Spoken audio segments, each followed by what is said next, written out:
What's up, what's up, what's up? It's your boy DC the Cool back with another video. So we're talking about Daima episode 20. This is the whole series. This is the final episode.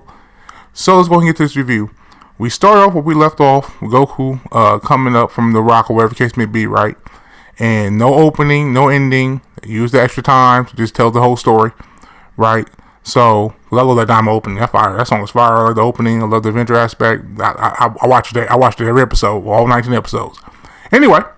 So, Goku, he charges at Goma, right, with a huge punch that sends the arena they're surrounded in rocking, right?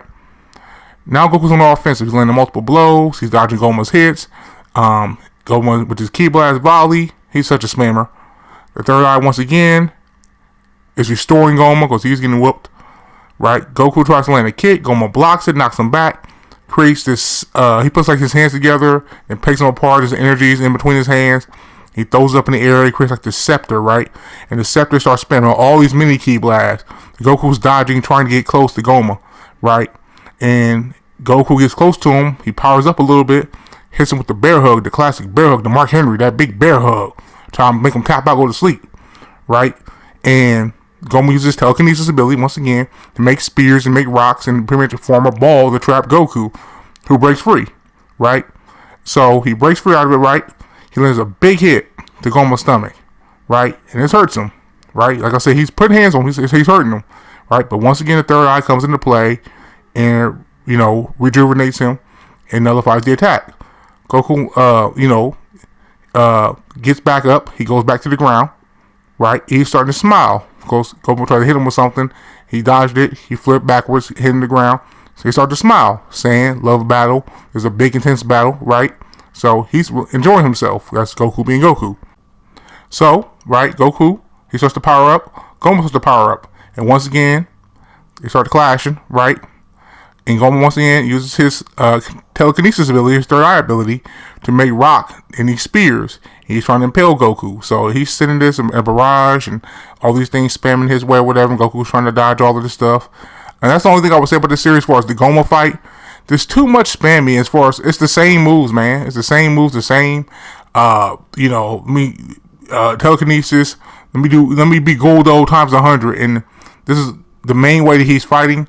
I think it's kind of lame. Like it was cool for a couple scenes, but I've watched 2 or 3 episodes, and half the episodes is this is what he's doing. It's like, bro, they could have come up with something a little bit more for him, a little more creative for him. We've seen it 2, 3 times. This is like the 7th time, 8th time we've seen this move in 3 episodes, bro. Anyway, so that happens, right? So Goku's dodging all this stuff or whatever, right? And Goku, like the Superman punch, Superman flies, he has both hands in his air. He hits him with that, right? Right in the chest, right? He's putting all his power into it, and he's knocking him through boulders and rocks and all of this stuff. In the middle of taking this abuse, Goma grabs Goku right in the face and throws him, right? Like a sack of potatoes. Then you see Goma, almost like a special beam cannon, where his forehead is at, right? But where the third eye is he's constantly getting the power from the third eye, starts shooting off all these Ki blasts, right? And it's almost like Hell's grenade. They surround him, right? And then they all start shooting at him, whatever, like laser type of Ki, laser type of energy, right? And Goku dodges all of that, gets back to because it's underground by this point, because they're in the rocks or whatever, and he gets back to the surface and dodges all of that stuff, right? So after Goku escapes, right, at this point he's putting hands on Goma. I mean, he's beating this boy down. He's right, left, punch, kick. He put it on him, right? He hits with the dragon throw, that big spin when he grabs your leg, he spins you around, tosses you, called the dragon throw, right? It's the dragon throw in all the game, so I'm just going to call it the dragon throw. So he hits him with the dragon throw, right? Now Goma, he's feeling this. He's tired, he's panting hard, he's, you know what I'm saying? So he's feeling it. But that third eye, once again, activates, right? Making all of this irrelevant. So then Goku begins to power up. And now, I mean, he's really powering up. This visual is insane. Now Goma's getting a little concerned. So he puts up this big Ki purple energy spear thing. Because he sees Goku's powering up, he's about to launch a big Kamehameha, right? And so he launches a huge Kamehameha. And it's a clash between that big spear that Goma put up and Goku's Kamehameha, right? So Goku puts more power into it. I mean, everybody's cheering him on. go Goku, this and that, you can do it, you know how I go. And he busts through the spear, he breaks through, and it pierces right through the abdomen of Goma. Goes right through him. The energy blast goes to the second demon world, to the third. That blast went everywhere, right? Great visual. Goma has this big, huge, hole in his back, hole in his gut, or whatever the case may be, right? That's the most damage he's taken so far. He falls down, and we see he's reeling. Piccolo sees his opportunity. Now's my time. He goes to hit him. He has 2 shots, the back of the head. He gets blocked by the third by Goma, who smacks him away, right? And then Goma realizes what he tries to do. He powers up again and heals himself, right? So Rings was like, man, there might be another way in that book. It might be another hint. So, by this time, he's blowing everybody away with his energy.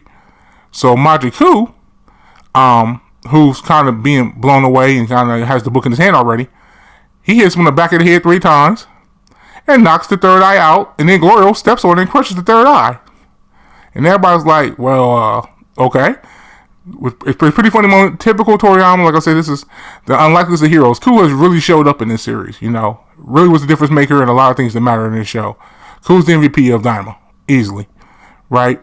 So, they capture Goma now that he lost all his power, right? And the Getsu, and they're gonna seal him like this lamp thing or whatever, and he'll give him 100 years. But Piccolo says, "You didn't try to, kill Dende," and he's like, "Yeah, I'm a nice guy." Goma's like, "I'm a nice guy." See. He's like, "You're right. So we're gonna give you 99 years instead of 100." So he's gonna be sealed away for 100 years, with 99 years. Him and the Getsu for what they try to do, right? So. So Shin, Spring Kai says, Arinzu, you should be the ruler of the demon world, or whatever the case may be. And I can see that you still have, you still have some hope in you. You're not all the way gone. And she's like, don't get it twisted. Like my ideals, my dreams are still the same. Just because I helped you out, because he's a bigger threat, doesn't mean, I'm going to be the nice girl. So, and then Neva's like, yo, well, we should make it to where whoever beats the Demon King becomes a Demon King. So that makes Majin Ku, who won, who was a difference maker, the Demon King. So he's now the king of the demon world, right? He appoints Arinzu vice captain, Majin Du prime minister, Neva prime minister, Marba the witch, Glorio prime minister, King Kaden prime minister. Like, he's just handing this out like candy, right? He asks Goku and them, do they want to be a prime minister? They're like, Goku raises his hand. It's like, nah, we're going home. He's like, all right, no problem. Who's next? Hybris raises his hand. He's like, wants to be a prime minister, which is pretty funny.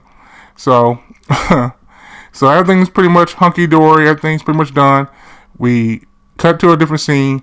Pansy's handing Bulma this Magite that she promised is valuable, right? And Vegeta's getting upset at Goku. He's like, you hit that transformation for me. What do you think you're doing? And he's like, you mean Super Saiyan 4? So it's called Super Saiyan 4, which we already knew was going to be called Super Saiyan 4 anyway. So it's called Super Saiyan 4. He's like, Super Saiyan 4? Oh, yeah, after Boo, I trained a lot. You know what I'm saying? I wasn't sure if it was going to work or not. I tried it, and it went through well. So he can do it. He always could do it. This and that and the third. There's no magic restriction. He already had the ability, right? So, and he's like, well, Vegeta got your nerve. You went Super Saiyan 3. And Vegeta was like, well, that was Super Saiyan 3. That was Ultra. Vegeta won. And he's like, what the heck is that? So, they're having fun with this. You know what I'm saying? You have the grades, the grade 3, the Ultra Ego. They're having fun with the names, playing around. And Vegeta's like, when he said that about Super Saiyan 4, Vegeta's like, this is the line from Xenoverse 2. Because I've heard it. It might be somewhere else, but this is why I heard it. It's like a Super Saiyan bargain sale, which is hilarious. I fell out laughing because they're having fun with the dialogue at this point. This is fan service. They're taking references of stuff. So it's pretty funny. This exchange was pretty funny. So I enjoyed this exchange a lot. So Neva asked Piccolo and Dende, they want to stay in the demon world. They both decline. We got responsibilities on Earth. We got things we got to do, so on and so forth. People we care about, right? But he said, I'll ask the other Namekians or nomads who lost planet Namek if they want to come. So everybody saying their goodbyes and thanking everybody for helping and stuff like that, and you see them, on the ship leaving or whatever, and that's where the episode ends. And the funny thing about that thing was Vegeta, Pansy was grabbing Vegeta's hand and forcing him to wave goodbye, which that was pretty funny. So we get a post-credit scene, right? And Goku wants to stop at that store to get some more Medibugs, like there's like sensu beans or whatever, right? So they go there. Bulma's looking at one of the bugs, and she thinks the color is nice, so she realizes it's an actual bug. Throws it back, gets freaked out. So then, they're like, she's like, oh, well, the lady goes, oh, well, age you 10 years. So she grabs the whole thing. So they find out that there are 2 third eyes in a jar, and she sold the third one to somebody years ago, and they're all like, what? So it's pretty much where he goes off. I don't know what that scene was there for. That was just comedy, but that's what happens. So the lady also recognized Goku and Supreme Kai as little boys, and they're grown now. I thought it might have been like a side effect of the bug. They was like, nah, that's not it. So, yeah, that's where it pretty much ends. I guess that was just for a comedy moment, whatever. I don't know what the point of that was, or whatever the case may be. I don't know if they plan on doing something more with Daima, or part 2, something like that, which I don't think that's going to be the case. I think it was just for comedy relief, whatever, towards the end. But yeah, so that's the way it is. The way the series went off. This episode was okay. It was good. I won't say it's okay. It was good. It was a good episode. It was a 7. You know what I'm saying? It was good. Last episode 19 was better. Fighting was better. I thought they could have done much more with the fighting with Goku Super Saiyan 4. You could have would have hit him. You're pulling out stuff out your backside anyway. You could have had him do Dragon Fist. You could have had him do some cool original abilities or whatever. Like he one command man, a bunch of punches in the kick. That's cool, but that's not really what you could have done. Like he could do so much more with the form, with the character, with this opportunity. And I feel like they underwhelmed. In my opinion, the fight was underwhelming compared to what I thought the final fight could have been and should have been. The fights previous to this fight were better in my opinion. So it was a good episode, not the best one. 19 was much better. 16 was better. Tamagami 3 vs. Goku was better. So I was looking for more in this final fight. I did not think it lived up to the hype, in my opinion. It was good, it was cool, but it was not what I thought it should have been. Goku and GT, his fight with Omega Shenron was much better, in my opinion. A lot of his fights were much better than GT. There was some cool visuals in this, but overall, he could do a lot more with the opportunity he had to bring this back. That's just my opinion. But overall, Daima, the series overall, is a 9 out of 10. I really love this series. I really enjoyed it. I enjoyed pretty much every episode. Love the music, the opening and endings, the adventure aspect, the comedy. I love this show. I thought Toriyama, R.I.P. to him, went out with a bang. I thought this was really good. This is up there with like OG Dragon Ball, Z level. I mean, shorter, so it's a little harder to judge, but I really like this. This is the best, most I've liked Dragon Ball in a long time. Super was cool, but the writing in Super was really bothering me. I know some of y'all turn a blind eye to that. That's y'all business. But this was good. This is really good. I thought it was fire. So that's my review. If you haven't seen it yet or haven't, watched all the episodes, whatever the case may be, you're going to come back to this and see it after the dub's done or whatever, which I understand a lot of people are going to do that too, wait for the dub. It's fire. So that's it for me. Till next video. Catch you guys later. Like, share, subscribe. Thanks for watching, y'all. Peace out.